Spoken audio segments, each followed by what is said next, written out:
Jerry Lewis, just to inquire, a number of people in our community like to travel between the Stamford, a number of people in our community like to travel between Stamford Hill and Hendon, Edgware areas, including Golders Green.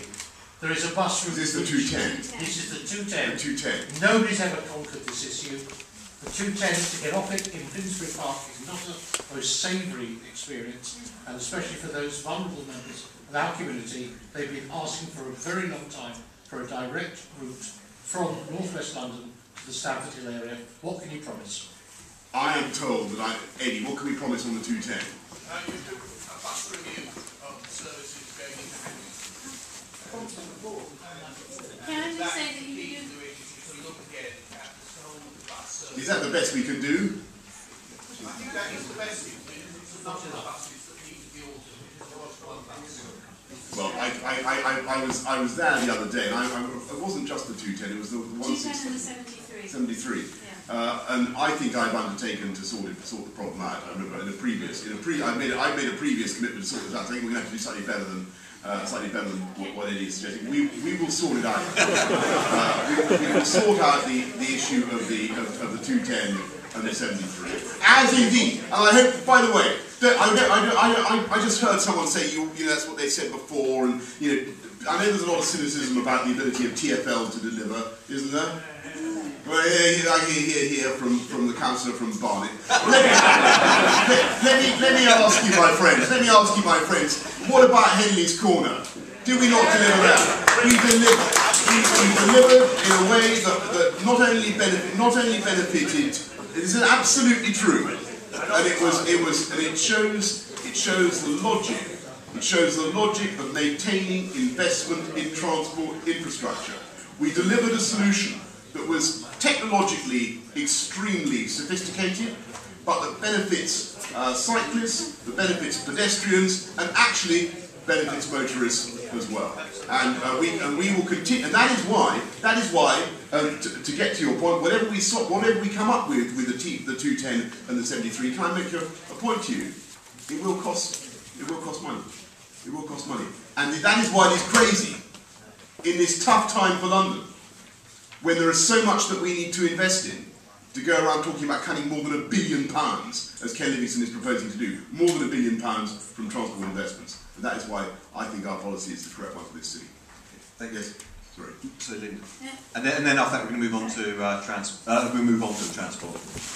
Being a local councillor in Hackney, Boris did come to Hackney and he made the promises and people were very, very happy with the promises.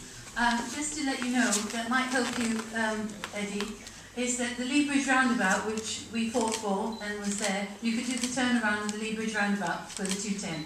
Okay, well that's so very helpful. You can go up to the Lee Bridge roundabout. Thank you. We're going to, okay, so so the very first commitment here from the Mayor at the London Jewish Forum, the first public meeting, is that we're going to sort out the 210 and the 73.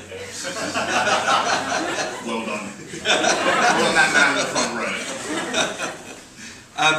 Okay, moving on slightly, the next question is, what would you say to Jews who want to vote for Ken? Look, it's what I would say to anybody who wants to vote for the previous mayor. I think you need your head examined.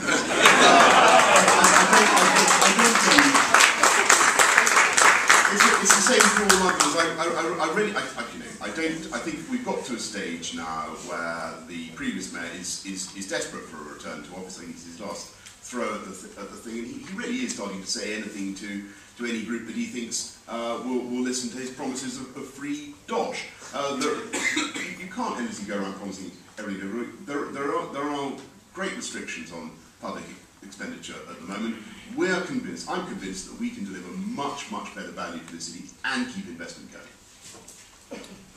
And the theme of Boris and Ken, if I can put it that way. And, Rabbi, then that has.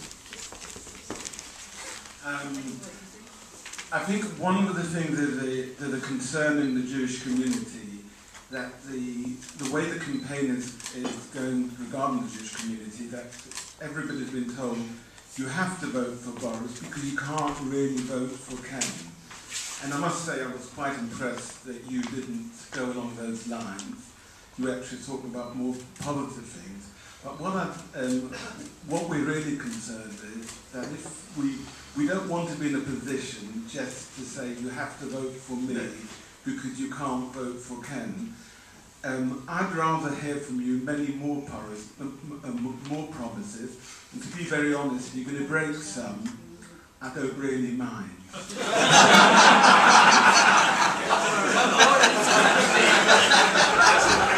Well, Rabbi, is that scripturally attested?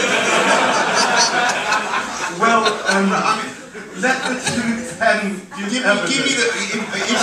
could give me a text that would support the making and breaking of political promises, and I'd be happy to look at it. But